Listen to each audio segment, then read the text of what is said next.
Hi there guys, it's me Firemoose here, and welcome to a new series called Defining a Community, a series where I'll be documenting and analyzing aspects that make Call of Duty Zombies and the community that surrounds it what it is today.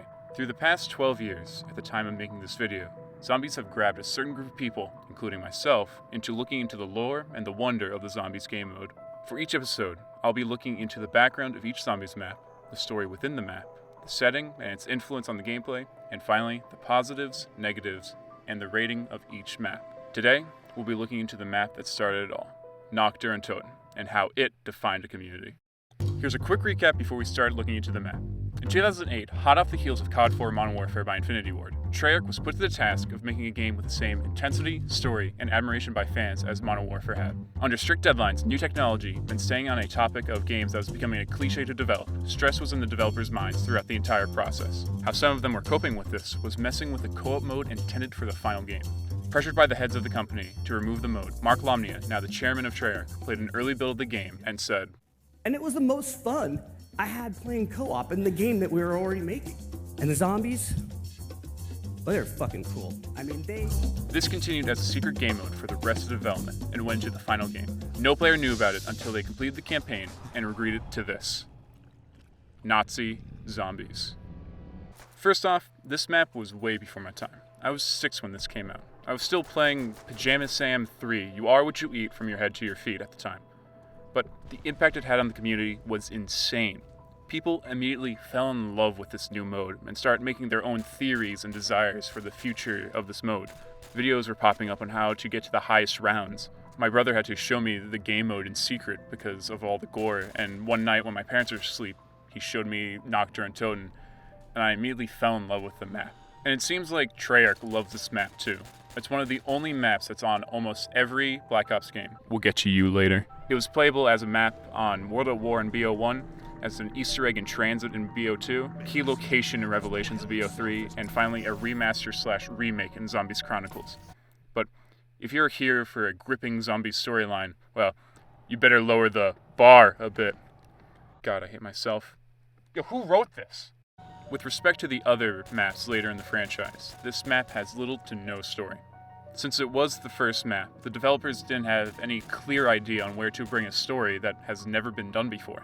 The lore of this map is that you are 4 random airmen that have crashed in an airfield in Germany. When you come to, you see figures moving about in the fog, possibly the enemy force.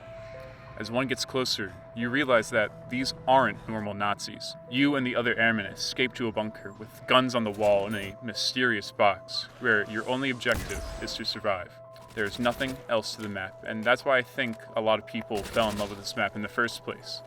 There's no announcers, no Easter eggs, no nothing. The only thing that you must do is that you must ascend from darkness. Personally, I think the story fits the setting and the gameplay of the map. Even if it was just a port from the multiplayer map Airfield, they're able to take a minor part of that map into a recognizable Zombies experience. Every time there's a bunker in a Zombies map, I always hear someone talking about their first time playing Nacht. It is very simplistic, but I think it's a perfect map for the beginning of Zombies. Made up of 3 rooms on 2 floors in a small bunker, the player feels claustrophobic. It causes the player to develop 2 different styles of gameplay, either training around on the bottom floor or camping in the corner on the 2nd floor. And the fog outside creates a sense of worry and anticipation as to wonder what is going to come out of the fog next. And, the sounds. When I was recording the gameplay for this video, this was the first time I played with the map with audio, and I'm not gonna lie, it kind of shook me while playing.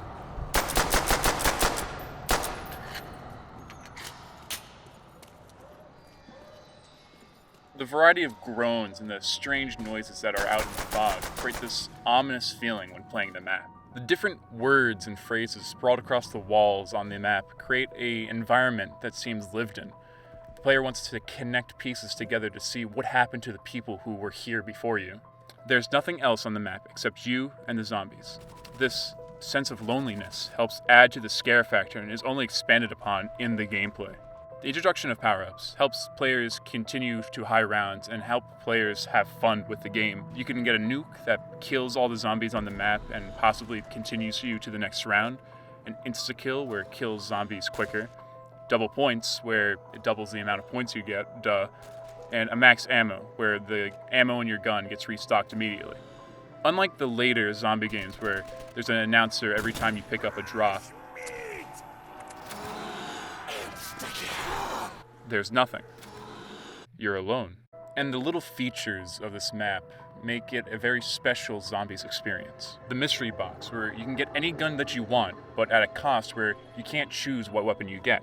It makes you different from any player on the map with your loadout that you have. The wonder weapon of the map, the ray gun, which looks like a prize you get out of a cereal box, is super effective against zombies, and even yourself. Even a minor feature like rebuilding barriers adds something to the map. You're trying to keep out whatever you don't want to come in, and it adds some type of weariness to the map. A feature I don't think a lot of people talk about is the difficulty curve that is actually on the map. On round 1 you could be knifing a zombie, and on round 20 the ray gun starts to lose its luster. You've probably seen the zombies meme where it's comparing round 1 to round 20 on Noct, and oh god is that true. Every time I try to get gameplay on this map that's below BO3, I kept on dying on round 8, which could also be part of my bad skills at playing this game. And what pays testament to these features introduced in Noct is that it's in almost every zombies map, no matter what developer makes the game. With every iteration of this map, there is just a slight change that Treyarch makes. In BO1, they kept all the wall weapons the same from World at War, but they added their own little BO1 weapons into the mystery box, and added everyone's favorite perk, Mule Kick, on the bottom floor, which you can add another weapon to your loadout. In BO3, they changed all the weapons on the walls and in the box, they kept Mule Kick on the bottom floor for everyone's enjoyment, and they added the Wonder Fizz, which allows you to get every perk that's in the game. Even though this map is very nostalgic to a lot of people, some of the community is divided on how they feel about it. Those who like the map have their own opinions on the matter. For a lot of people, the simple and small design of the map makes it fun to play. It's the perfect blend of difficulty and fun for players to keep coming back to. It's bare bones and sets a foundation for the maps that were to come. Without it, there would be no zombies mode and there would be no video. I think some of you would be excited about that. But to some, the map is too simple for continued playthroughs. Once you get to a high round on one game, you have no encouragement to play it again. If you get to a high round, I should say. It's difficult for moderate players to keep control of zombies when it hits round 20 or above. There's no perks and no pack-a-punch to try and keep you alive. Though you can train, there are no real good spots for it, with pillars and debris blocking absolutely great spots. The player is reduced to sitting in the corner and waiting to die. In summary, I think Noct is a perfect beginning map to something that has never been seen before. For a first attempt for zombies, it's great. Bounds for players new to the game or have been playing the game for a while, but it still has a lot of room for improvement. Nostalgia is a key point to the map, but playing it again, I know why it's a classic. In this series, my rating spectrum will be a basic 1 to 10 scale of each map, 10 being the highest and 1 being the lowest. At the end of the series, I'll create one of those charts that everyone makes. I'm inept and I don't know the name of it, but it will show my ranking of what I think the best zombie map is in the entire franchise. In this episode, my final ranking for Noct will be a strong 6, closer to a 7 due to the nostalgia, but it can still improve on the gameplay in later maps. I hope you guys enjoyed this video. It took a lot of time and effort for me to make this, so again, I hope you enjoyed it. If you did, please like this video, share with other people, and if you want to see similar content or content not very similar to this at all, please subscribe and catch up what I'm doing. Again, thank you for watching this video, and I'll see you in the next one. Bye.